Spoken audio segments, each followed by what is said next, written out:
Ce gong signe le début de ta transformation physique. Si tu es une femme et que tu as plus de 40 ans, tu le sais, changer physiquement, c'est pas facile. Déjà parce que tu as de nombreuses sources de stress, la famille, le travail, la nutrition, et en plus tu as beaucoup d'informations erronées. Les réseaux sociaux, les recherches scientifiques et sportives, faites pour la plupart sur des hommes. Au niveau de la nutrition, on va te dire qu'il ne faut surtout pas manger de la viande, qu'il faut manger ceci, qu'il faut manger cela.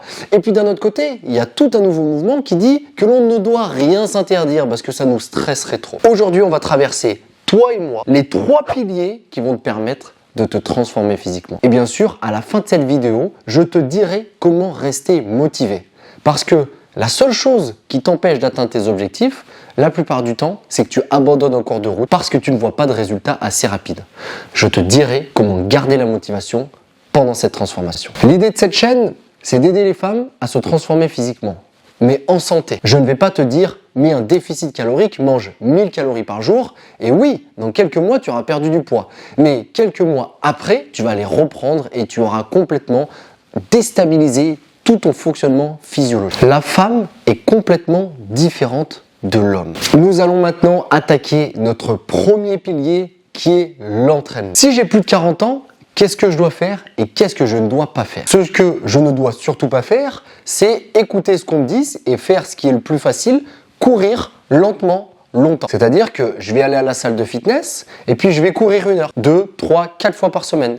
Ou je vais aller courir dehors. En me disant que c'est ce qui va le brûler le plus de graisse. C'est bien connu. Ce qui nous permet de brûler des graisses, c'est courir plus de 45 minutes. Vu qu'on brûle du gras à l'instant T, je vais forcément avoir des résultats. La problématique de ce type d'entraînement, c'est que oui, tu vas délocaliser des graisses, mais tu vas aussi sacrifier ta masse musculaire. Et s'il y a bien un truc qui est précieux, ça doit devenir ton précieux après 40 ans, c'est cette fameuse masse musculaire. Cette masse musculaire, elle a un rôle hormonal, elle a un rôle dans la gestion des glucides, dans la gestion des lipides, de tout le fonctionnement de ton corps. Pour te donner un petit exemple, dans tes cellules musculaires, tu as un truc qui s'appelle le GLUT4. C'est des récepteurs qui vont s'activer lorsque tu es en mouvement. Lorsque tu bouges et que tu actives ces muscles. Ces récepteurs se mettent à la périphérie des cellules et là, ils vont capter tous les glucides. Et c'est un des facteurs qui va te permettre de te transformer physiquement. Il y en a des centaines d'autres. Donc, qu'est-ce qu'on voudrait faire après 40 ans? Ce qu'on voudrait faire, c'est du renforcement musculaire. Mais pas que. Cette vidéo va être remplie d'informations. Donc, suis bien un maximum. Prends des notes et tu peux aller dans le lien juste en bas, tu as une masterclass offerte où je t'explique, je te donne des informations pour la transformation physique des femmes de plus de 40 ans. C'est bien sûr complètement gratuit, c'est offert pour toi. Ce qu'on va vouloir, c'est faire du renforcement musculaire. Soulever des poids lourds. Alors l'idée, bien sûr, si tu regardes cette vidéo et que tu dis ouais, je sais pas m'entraîner, c'est pas d'aller à la salle, de prendre une barre de 200 kg, la mettre sur le dos et essayer de faire des répétitions avec. Non, on veut aussi limiter le risque de blessure et on va devoir trouver le bon curseur entre les deux. C'est-à-dire se stimuler assez pour avoir une réponse physiologique, mais en même temps pas trop pour éviter le risque de blessure. Comment faire ça? Simple. Soit tu prends un coach, soit tu apprends à t'entraîner. L'avantage du coach, c'est que tu vas aller droit, directement à l'essentiel. Il va t'apprendre comment t'entraîner, il va te faire ta planification d'entraînement. Et si c'est un coach qui a une partie globale, il va parler de la nutrition, du sommeil, bref, il va t'accompagner. Ce que je fais avec les femmes de plus de 40 ans. Soit tu décides d'apprendre à t'entraîner seul. C'est possible, plein de gens le font. Tu regardes des vidéos YouTube, tu te renseignes, tu lis des livres sur la musculation et t'apprends. L'avantage, c'est que ça va te suivre toute ta vie. L'inconvénient, c'est que ça peut prendre beaucoup de temps. Et souvent, passé 40 ans, on manque de temps. Le temps, c'est vraiment une ressource précieuse.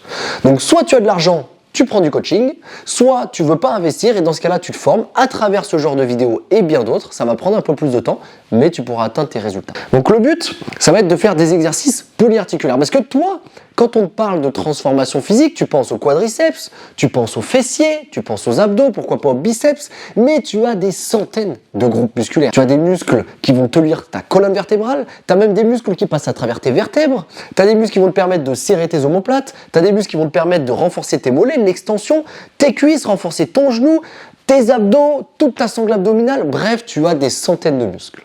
Et ces muscles-là, ils n'attendent qu'une chose, être stimulés par des mouvements qu'on dit polyarticulaires. Le squat, le soulevé de terre, donc des mouvements avec des barres, des mouvements avec des kettlebells qui vont nous permettre d'engager de la puissance, donc aller chercher vraiment des fibres rapides, comme les swings, tout ce genre d'exercice. Tu as vraiment un panel extraordinaire. L'idéal, c'est de t'entraîner en salle, Mais tu peux aussi t'entraîner en box de CrossFit, tu peux aussi t'entraîner à la maison, tu peux absolument tout faire. Plus tu vas être coaché, moins il y aura de friction, plus ce sera facile. Plus tu vas être indépendante, plus il va y avoir de friction, plus ce sera difficile. Mais c'est pas parce que c'est difficile qu'on ne peut pas y arriver.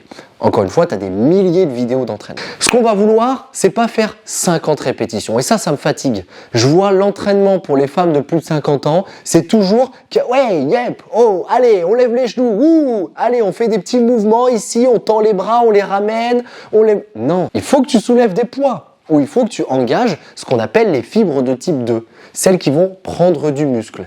Pour ça, il faut mettre de la puissance. Il faut mettre un minimum de charge pour avoir un engagement des abdos, un vrai engagement de tes muscles. Donc, tu peux t'acheter un lot de kettlebell, tu peux t'acheter une barre ou tu peux aller t'entraîner en salle. Ce qu'on va vouloir, c'est maximiser le renforcement musculaire, développer tes muscles. Je te l'ai dit, après 40 ans, c'est ton meilleur ami. Tes muscles, c'est vraiment le truc que tu veux garder pour toi et dont tu ne veux pas perdre une miette. L'avantage de l'entraînement qu'on dit avec résistance, donc avec des charges additionnelles, c'est que bien sûr, tu vas prendre du muscle. Tu vas aussi développer tes tendons, tes articulations et ton ossature. Si tu arrives à la ménopause et que tu as eu des problèmes lors de tes cycles, par exemple que tu as été aménorrhée pendant 10 ans parce que tu mangeais pas assez de glucides ou pour d'autres raisons physiologiques, peu importe, ou que tu aies eu certains problèmes lors de tes cycles, tes os sont légèrement rongés de l'intérieur. Et c'est le renforcement musculaire qui va envoyer un message à ton corps pour dire « Hé Coco, j'ai besoin que les os soient durs parce que j'ai une stimulation en face. » Et c'est cette stimulation qui va t'amener autant de résultats. Et c'est un cercle vertueux. C'est-à-dire que au début, tu vas arriver à la salle et puis tu vas prendre une barre à vide et tu vas faire un squat. Tu vas dire « Wow, c'est lourd !» Tout ton corps va crier alerte générale parce que tu vas avoir un manque de force, c'est-à-dire de travail nerveux. Je te l'expliquerai dans une autre vidéo. Et puis même tous tes muscles, donc ton système périphérique n'est pas du tout habitué. D'ailleurs, tu risques d'avoir de belles courbatures. Ce qui ne veut pas dire que la séance était bonne, mais ce qui veut dire qu'il s'est passé quelque chose. Donc la première fois que tu vas y aller, tu vas soulever 20 kg, tu vas faire 5 répétitions, et tu vas être au bout du rouleau. Donc tu auras soulevé au final 100 kg. Après 6 mois, tu auras développé ta masse musculaire, tes tendons, tes os, ton système nerveux, et cette barre à 20 kg, tu pourras jongler avec. Tu mettras 50 kg et tu feras de nouveau 10 répétitions. Ce qui fait qu'au lieu d'avoir soulevé 100 kg sur ta série, tu en auras soulevé plus de 500. Et quand tu soulèves une demi-tonne sur une série de squats par rapport à soulever 100 kg, tu as bien plus de résultats physiques. Donc c'est quelque chose qui va être exponentiel et c'est la magie de l'entraînement. Plus tu vas t'entraîner en résistance, plus tu vas pouvoir mettre lourd, plus tu vas avoir des résultats parce que ton corps va en permanence devoir s'adapter. Et c'est vraiment ça qui est important, c'est cette adaptation.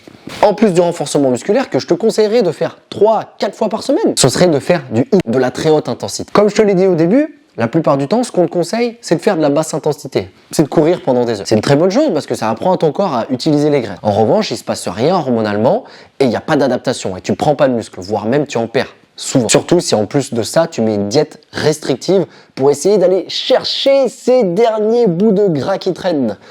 Donc, ce qu'on va vouloir, nous, c'est de la très haute intensité. La très haute intensité, qu'est-ce que c'est ? C'est y aller à fond. Par exemple, super simple, pas besoin de technique. Je me mets sur un vélo, j'envoie à fond pendant 20 secondes et je récupère pendant 1 minute 30. Je fais ça 6 à 8 fois. Tu vas avoir un développement de tes hormones de croissance, l'IGF-1, testostérone. Oui, tu as de la testo et tu en as besoin. Tu vas développer tes fibres de type 2 comme si tu faisais de la musculation alors que tu fais du cardio. Et il y a ce qu'on appelle le système EPOC, c'est-à-dire que après ta séance qui va durer peut-être 30 minutes, tu vas continuer à dépenser des calories pendant des heures et des heures. Parce qu'il y a une utilisation de l'oxygène, ta température corporelle est plus haute, ton cœur bat sûrement plus fort. Lorsque tu montes à très haute intensité, plus ton cœur bat fort, plus sécrète une hormone, l'ANP, qui va te permettre de délocaliser les graisses post-entraînement. Bref, il y a énormément d'effets bénéfiques. Et souvent, le problème, c'est qu'on voit l'entraînement comme ce qui se passe à l'instant T. Mais non! Nous, ce qui nous intéresse, c'est ce qui se passe pendant la séance, après la séance et à long terme. Bien sûr, si tu as 50 ans et que tu n'as jamais bougé, va pas te mettre sur un vélo et te défoncer. Il faut que tu prennes l'entraînement progressivement. Sois patiente, vas-y, piano. Commence doucement avec 50 secondes à plus ou moins haute intensité. Tu sens qu'à la fin de la séance, tu es un peu essoufflé. Et puis la semaine d'après, tu fais 40 secondes, tu augmentes l'intensité doucement. Pourquoi pas après être allé voir ton médecin généraliste, faire même certaines analyses pour être sûr de partir en bonne santé. Mais je te rassure, la plupart du temps, le mouvement te fera bien plus de bien que ce que tu crois. Donc on a dit renforcement musculaire et haute intensité. Et pourtant, ce que je vois sur internet, c'est des femmes de plus de 50 ans qui font des cardio brûle-graisse dans leur salon ou qui vont courir pendant des heures. Je te le garantis, il y a moins de chances que tu aies des résultats. Et là, je mets un petit pour te dire que ce que je te dis, que je te donne, c'est la façon optimale de perdre du poids. Est-ce que ça veut dire qu'il n'y a qu'elle? Absolument pas. Je pense que certaines personnes, en courant 3 fois par semaine et en faisant ne serait-ce qu'une séance de renforcement chez elles, auront de très bons résultats. Mais si tu veux vraiment un maximum de résultats et mettre toutes les chances de ton côté, ce qui est très important, passer 40 ans, parce qu'il y a des adaptations, malheureusement, qui vont t'amener à prendre du gras plutôt qu'à prendre de la masse musculaire. Donc tu vas plus te rapprocher de quelqu'un de flasque que de quelqu'un de galbé. Donc il faut mettre toutes les chances de ton côté. Musculation, entraînement avec résistance et haute intensité. Le cardio de basse intensité, lui, il a un avantage. C'est qu'il apprend à ton corps à utiliser un peu plus les graisses. Et surtout, il te permet de calmer le système nerveux. Parce que les deux autres trucs qu'on a vus juste avant, ils vont te stresser encore plus. C'est un bon stress. Mais si tu as 40 ans, que tu as 4 mômes, que tu dois rentrer à la maison, que tu dois préparer 4 tupperwares, que ton mari il te dit que tu n'es pas assez bien pour lui, qu'à ton travail, il y aura trop de stress. Dans ces cas-là, reste bien jusqu'à la fin de la vidéo parce que je vais te donner les méthodes pour se détendre, se calmer, gérer le cortisol. Cortisol qui est un point très important dans ta transformation physique. Donc là, nous avons grossièrement vu l'entraînement. Il y a des milliers de méthodes d'entraînement. Elle n'est pas obligée d'être idéale. Elle doit juste être bonne, elle doit te convenir et tu dois la tenir sur le long terme. Le plus important, c'est de maintenir un stimuli fréquent. On sous-estime ce qui se passe après une séance d'entraînement. C'est-à-dire que, et j'en ai déjà parlé sur Instagram, d'ailleurs je t'invite à venir me voir sur Instagram, FitWoman 4.0, je balance du contenu tous les jours en story, en réel, je me filme avec mes clientes, j'essaie de répondre aux questions qui tombent le plus souvent. Et on sous-estime ce qui se passe après une heure. C'est-à-dire que quelqu'un qui serait sédentaire toute sa journée derrière son bureau et quelqu'un qui serait sédentaire, mais que le matin ou à midi, il fait une séance de sport, il va se passer des choses complètement différentes dans son corps. Donc je t'invite à bouger le plus souvent possible et bien sûr on y va progressivement pour limiter le risque de blessure. Pilier numéro 2, nous allons voir la nutrition. Donc on a vu l'entraînement et maintenant nous allons devoir préparer une nutrition qui va nous permettre de maintenir cet entraînement et nous développer physiquement, développer notre composition corporelle. Ça tombe bien, je suis dans la cuisine. Meilleur endroit de la maison pour faire les vidéos. Lorsque l'on parle d'alimentation, il y a deux choses. Il y a les micronutriments et les macronutriments. Les macronutriments, c'est protéines, lipides, glucides. Et les micronutriments, c'est le fer, le zinc, le magnésium, le potassium, etc. Les deux sont essentiels. La plupart du temps, sur Internet, si tu fais des recherches basiques, on va te parler de macronutriments.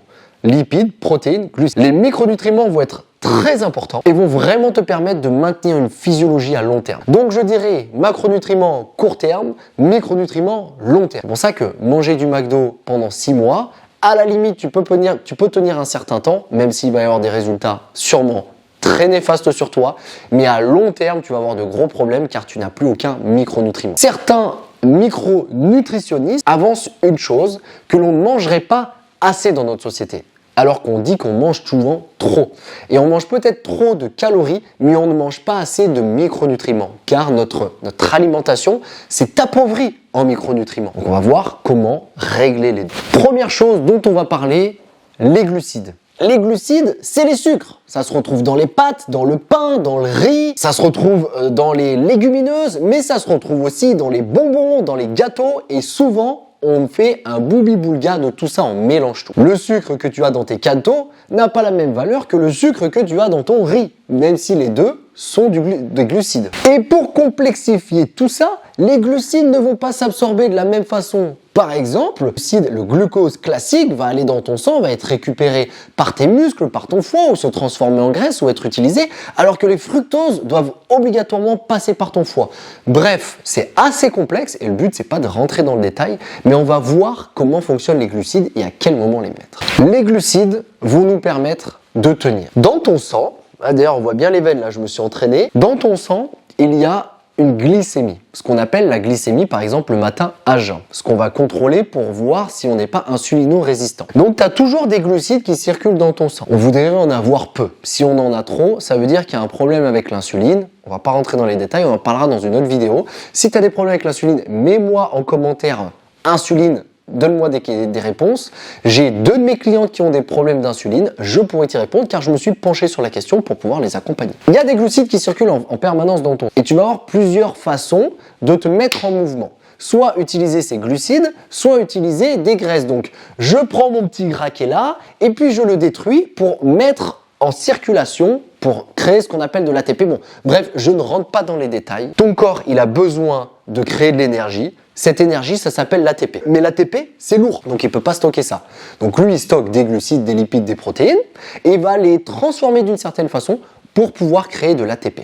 Tout est. Donc nous, ce qu'on veut, c'est avoir assez de glucides pour soutenir notre entraînement. Et c'est là que je vois un gros défaut, c'est ce fucking jeûne intermittent. Et les hommes se régalent de dire que ça fonctionne pour eux. Et je le vois à chaque fois que je parle de jeûne intermittent, j'ai que des hommes qui viennent me voir en commentaire et certaines femmes pour me dire « moi je sais m'entraîner à jeun et ça fonctionne très bien ». Oui, tu peux être une femme, tu peux t'entraîner à jeun, mais ce n'est pas mettre toutes les chances de ton côté pour te développer physiquement, développer une bonne condition corporelle. Et si tu as un peu de stress, de cortisol dans ta vie, tu vas le faire exploser, tu vas enflammer tout ton corps. Donc nous, ce qu'on veut, c'est arriver à l'entraînement avec des glucides. Donc soit manger un peu avant son entraînement, soit avoir ce qu'on appelle une boisson d'effort. Je vois trop de femmes avoir envie de s'évanouir à la suite des entraînements, enfin du moins avoir la tête qui tourne, avoir des grosses baisses de tension, après l'entraînement passer des heures à s'en remettre, avoir des pulsions sucrées incroyables quelques heures après l'entraînement. Nous, ce qu'on veut, c'est mettre des glucides autour de cet entraînement. Et bonne nouvelle, quand tu manges des sucres autour de l'entraînement ou pendant ton entraînement, ils vont pas aller dans ton gras, ils vont aller dans tes muscles. Ça va aider tes muscles à se développer. Et je te rappelle qu'après 40 ans, c'est pas une mince affaire de développer ses muscles. Donc, on met toutes les chances de notre côté. Donc, oublie les petits déjeuners à jeun. Oublie, je ne mange pas le matin, je me fais un jeûne intermittent ou même je me fais la warrior diet, je mange sur 6 heures. Non, ce n'est pas adapté pour les femmes, encore plus après 40 ans. Ne sois pas extrême avec toi-même. Suis un régime classique, rééquilibre ton alimentation et ce sera bien plus simple. Nous voulons ces glucides autour de l'entraînement et pendant la journée si possible pour soutenir le stress et éviter que le cortisol monte trop. Encore une fois, je te dis pas de manger des gâteaux, je te dis pas de manger des bonbons, je te dis de manger des bonnes sources de glucides. Et tu as des milliers de vidéos qui t'expliquent ce que c'est que des bonnes sources de glucides sur cette vidéo, sur cette chaîne et sur des centaines d'autres chaînes. Ensuite, tu as les protéines. Les protéines, oh là là, ça aussi, ça enflamme les réseaux quand on en parle. Oui, une femme de plus de 40 ans va avoir du mal à synthétiser, à récupérer les protéines qu'elle mange. Donc, elle doit en manger plus. C'est pas parce c'est un plus petit format, c'est un plus petit modèle qu'elle doit en manger moins. C'est une réflexion trop simpliste. Je suis petite, j'ai un peu moins de muscles. Je suis vieille, je mange moins de protéines. Pas du tout. Au contraire. Stacy Sims, qui est une préparatrice spécialisée dans l'accompagnement des femmes, une américaine, d'ailleurs je te laisse aller voir son contenu, conseille jusqu'à 2 grammes de protéines par kilo poids de corps. C'est énorme. Tu n'es pas obligé d'aller jusque-là, mais si tu ne manges pas minimum 1 gramme par kilo de poids de corps, ça va être très compliqué de gérer ta transformation physique. Ça veut dire que si tu pèses 60 kilos, il te faudrait au moins 60 grammes. Alors attention, parce qu'on m'a fait la remarque sur Instagram et a raison. Si tu pèses 200 kilos, tu n'es pas obligé de manger 200 grammes de protéines. Dans ces cas-là, vois un pourcentage de ton alimentation en protéines. C'est-à-dire que 30 à 35, voire même 40% de ton alimentation peut être un apport protéiné. Le reste, tu vas le varier avec lipides et glucides. Bon, on sera plus souvent sur 25-30%, mais pour des régimes un peu plus extrêmes, avec des gens qui ont une grosse dépense énergétique au niveau renforcement musculaire, on pourra aller vers mange des protéines. Mange plus de protéines. Le problème dans cette société, j'ai l'impression, c'est que la femme n'a pas le droit de manger des protéines, elle n'a pas le droit de manger de la viande, elle n'a pas le droit de manger des protéines, elle devrait manger des salades avec un tout petit peu de sauce et 2 bouts de feta. Non, ça ne convient pas. Tu as des besoins en acides aminés. Les acides aminés, c'est les protéines. Et c'est ce qui va te permettre d'être forte. C'est ce qui va te permettre d'avoir un meilleur fonctionnement de tes neurotransmetteurs. Tu vas mieux fonctionner. Et en plus, c'est rassasiant. C'est-à-dire que tu auras moins faim. Donc c'est bingo. Alors, on ne veut pas faire un régime du camp qui serait ultra acidifiant ou à ne manger que des protéines, mais plus de protéines dans ton alimentation. Je n'ai jamais vu une seule femme venir me voir en accompagnement qui avait assez de protéines. Jamais. La plupart du temps, on est en insuffisance de protéines. Donc vraiment important d'ajouter des protéines. Et toutes les protéines ne se valent pas. Par exemple, si tu manges de la viande et que tu manges du steak que tu as acheté en supermarché. Bien sûr que ce n'aura pas la même qualité nutritive qu'une vache qui broute de l'herbe, qui est bien traitée et qui est tuée sans trop de stress. Donc, renseigne-toi sur ton alimentation. Il y a des marques qui sont extraordinaires, qui sont même enrichies en foie et en cœur. Tu le manges, tu le sens pas trop. Par contre, c'est une bombe en micronutriments. Assez de protéines. Les lipides, il va y avoir des graisses qui vont nous faire stocker plus et des graisses qui vont nous faire déstocker. C'est un lien avec les oméga 3, les oméga 6 et les oméga 9. Tu as déjà entendu parler de ça. Tu sais qu'on est en carence d'oméga 3. Donc on va essayer de stimuler, d'avoir un maximum d'oméga 3 dans notre alimentation. Oméga 3 qui nous permet de décoiner. Ça nous permet légèrement d'extraire les graisses, alors que les oméga 6 vont nous faire stocker plus et en plus vont être inflammatoires. On pourra parler de ça encore une fois dans une autre vidéo. Nous voyons là un bon bloc avec cette nutrition. Comment placer cette nutrition?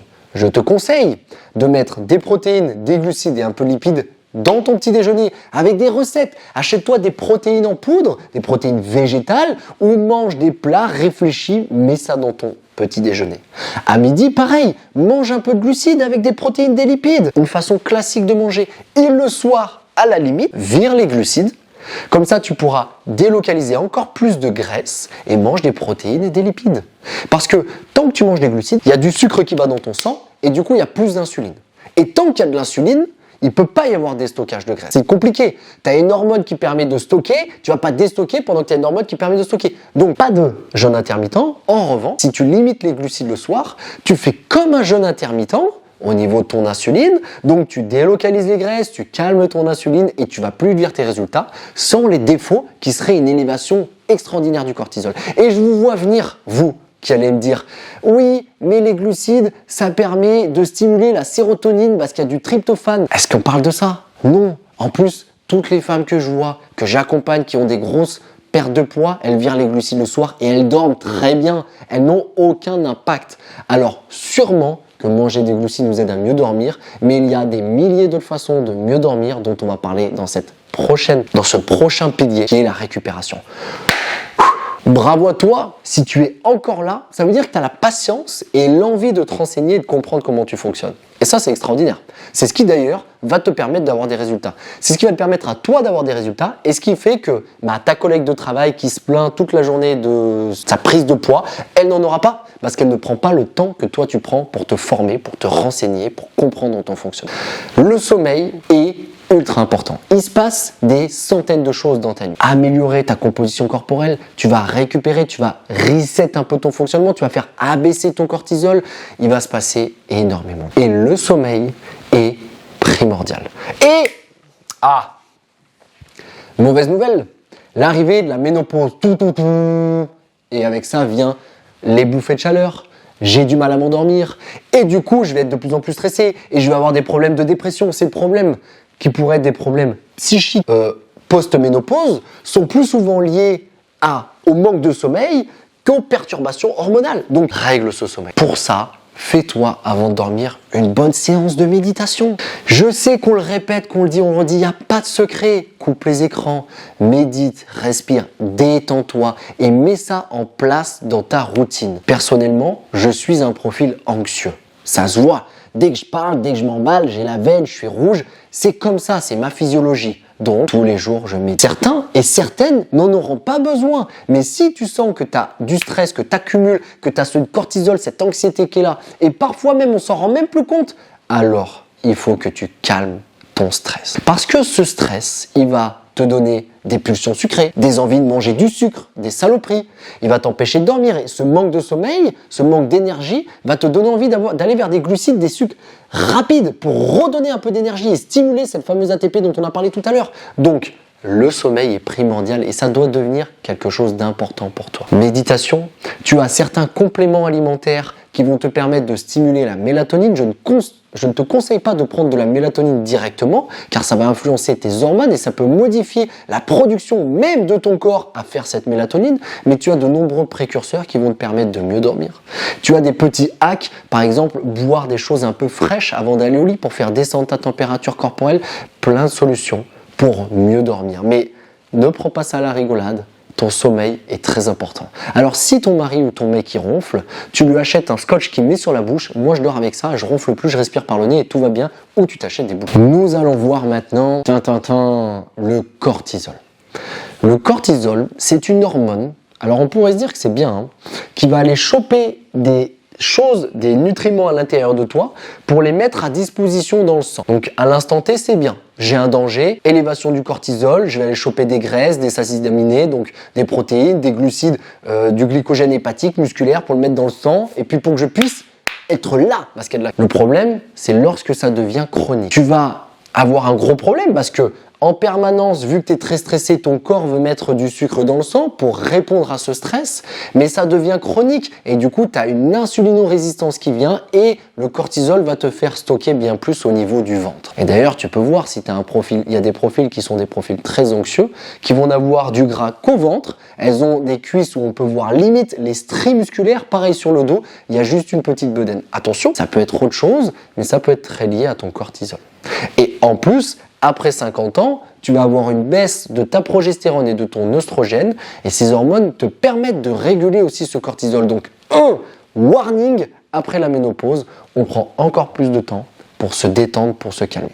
On va rentrer un tout petit peu dans la complexité, mais c'est pour bien que tu comprennes l'importance de gérer ce cortisol. Le cholestérol, fabriqué par ton corps et qui vient de l'alimentation, te permet de créer tes hormones sexuelles. Mais s'il y a beaucoup de cortisol, il permet aussi la création de ce cortisol. Donc tu l'as compris, si tu as passé la ménopause, tu as déjà une sécrétion d'hormones sexuelles très faible, c'est-à-dire que tes ovaires, forcément tu n'as plus de cycle, ne créent plus ces hormones, donc tu as tes surrénales qui prennent un peu le relais, mais franchement, c'est pas non plus comme avant. Si en plus de ça, tu es très stressé, tu vas plus du tout sécréer d'hormones sexuelles et ton cortisol va voler tout ça, tu vas stocker du gras, tu vas être fatigué et tu vas cracher à long terme. Ça n'ira pas dans le bon sens. Donc, prends le temps de méditer, de te détendre. Et tu as des milliers de vidéos. Et me dis pas, j'arrive pas à méditer. Parce que si quand tu te mets en position méditative avec une vidéo que tu veux écouter, etc., tu n'y arrives pas, ça veut dire que c'est toi qui en as le plus besoin. Et si tu fais des crises d'angoisse, que tu as de l'anxiété, viens me le dire en commentaire. Je me suis formé en hypnose et pendant des années, j'ai accompagné spécifiquement les gens qui faisaient des crises d'angoisse parce que moi-même j'en ai fait et je pourrais t'aider à les combattre. J'ai parlé avec une de mes clientes qui m'a avoué après quelques séances qu'elle faisait des crises d'angoisse. Et là, on sait qu'on a un terrain anxieux et bingo, elle a un petit peu de gras au niveau du ventre. Est-ce que ça veut dire que c'est que le cortisol ? C'est possible. Bon, on vient de loin là, Encore une fois, bravo à toi de regarder ce contenu. Nous allons maintenant voir comment placer ton objectif dans le temps. Je vois tout autour de moi des gens qui sont en transe. C'est-à-dire qu'à un moment de leur vie, ils sont rentrés dans un tunnel et ils vont se réveiller 20 ans plus tard en se disant « c'est tout ce que j'ai fait de ma chienne de vie ». Tu dois reprendre le contrôle de ta vie en te reconnectant à l'instant présent. C'est-à-dire que quand tu fais une tâche, tu peux décider d'être à fond dans cette tâche, comme je le suis maintenant, ou tu peux décider d'être ailleurs dans ta tête. Penser à des problèmes du passé, penser à des problèmes qui vont arriver, du futur, mais ne jamais être dans l'instant présent. Si c'est ton cas, ça va être très difficile pour toi d'atteindre tes objectifs, car tu vas vouloir arriver vite à la fin, vite à ton objectif, et tu vas abandonner à la moindre friction. Tu vas pouvoir du coup on y revient, tu t'en doutes, méditer. Et je te parle de méditation, mais il y a plein d'autres méthodes. La respiration, la cohérence cardiaque, faire du yoga, faire du cardio de basse intensité. À la limite, si tu veux, à ce moment-là, tu peux en faire un peu, ça va te détendre. Mais essaie de te connecter au moment présent pour devenir l'actrice de ta vie et ne pas être un spectateur ou un personnage, un figurant de ton histoire. Si tu deviens l'actrice principale de ta vie, tu auras des résultats. Car ton entraînement, tu vas le faire en conscience, tu vas prendre du plaisir dans les sensations que tu vas avoir, tu vas sentir les transformations et tu vas aimer ce que tu es et ce que tu deviens. La plupart des personnes qui sont en transe n'ont que peu de plaisir dans leur vie, se sentent mal à l'aise, n'ont pas confiance en elles. Pourquoi ? Car elles ne réalisent rien.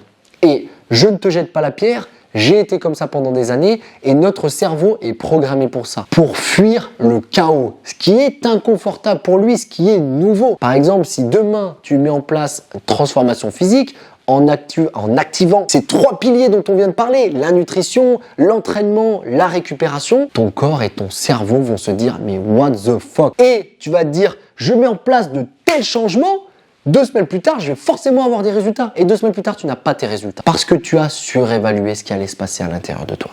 Alors que si tu es dans l'instant présent, tu savoures le processus. Et je sais que ça peut être cliché de dire ça, mais ça fait là toute la différence. Et je le vois dans les personnes que j'accompagne. Les moments où elles veulent abandonner, c'est quand soit elles sont prises par la vie, soit elles sont en transe, soit elles se disent « je fais tout à fond ou rien du tout ». 1 vaut mieux que 0. C'est-à-dire que si demain tu peux t'entraîner 10 minutes chez toi, c'est mieux que de ne rien faire.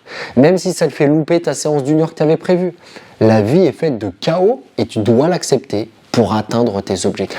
Encore une fois, mettre en place des visualisations et des méditations te permettront d'atteindre tes objectifs. Maintenant, je vais te donner le dernier hack qui pour moi fait toute la différence. Quand tu penses transformation physique, est-ce que tu penses à qui tu ne veux plus être ou est-ce que tu penses à la femme que tu voudrais? C'est-à-dire, est-ce que tu t'imagines avec le physique que tu voudrais? Je pense que 95% d'entre vous s'imaginent comme elles ne voudraient plus être. Et comment veux-tu aller vers un objectif si tu penses en permanence à la polarité opposée? Donc l'idée, ça va être de calmer ce stress, de calmer cette anxiété, de calmer cette envie d'atteindre les choses tout de suite et immédiatement en faisant des séances de visualisation. C'est-à-dire, je ferme les yeux, je mets une musique calme. Après avoir appris à méditer, à me calmer, je vais dans mon intériorité, dans mon monde intérieur, ce monde dans lequel il peut se passer absolument ce que je veux. Je maîtrise ce monde intérieur. Je peux, et regarde, on va faire l'expérience. Ferme les yeux 1 minute, s'il te plaît. Ferme les yeux. Imagine devant toi un énorme citron jaune. Tu coupes ce citron, tu vois les gouttes de citron sur le couteau. Tu prends ce citron et tu croques vraiment la chair. Est-ce que tu sens que tu salives? C'est pour te dire la puissance de ton monde intérieur. Donc, si tu es en permanence connecté sur ce qui ne va pas, tu vas sécréter du cortisol, tu vas être mal dans ta peau, tu vas perdre confiance en toi. Alors que si tu fermes les yeux et que l'espace d'un instant, tu t'autorises à voir qui tu vas être, pas forcément demain, peut-être l'année prochaine, peut-être celle d'après, peu importe. Passer du temps, voir ce que cette version de toi ressentirait quand elle se voit dans la glace. Le fait de s'aimer, je sais que certaines d'entre vous ne se sont jamais aimées dans la glace, dans le miroir. Et ça, c'est pas possible. On doit s'aimer. Mais pour ça, il faut pouvoir avoir les ressources de fournir les efforts pour s'aimer. Cette vidéo arrive à sa fin. Déjà, si elle t'a plu, si t'es arrivé jusque-là, mets-moi un énorme like s'il te plaît pour soutenir ce travail-là et pour que je t'amène encore plus d'infos. Abonne-toi à la chaîne pour ne louper aucune autre vidéo, être toujours présente à l'affût et pouvoir te développer physiquement et te transformer avec moi et avec nous, car j'ai derrière moi toute une équipe de femmes que j'accompagne, qui me fait confiance et qui ont des résultats passés 40 ans dans leur transformation physique et dans leur santé. Donc pense à t'abonner à la chaîne et activer la petite cloche pour être informé de tout. Tu as un lien sympathique en bas offert. Je te laisse te laisser tenter une petite masterclass qui t'explique comment te transformer en quelques étapes. Merci d'avoir regardé cette vidéo et à très vite pour ta transformation physique. Ciao!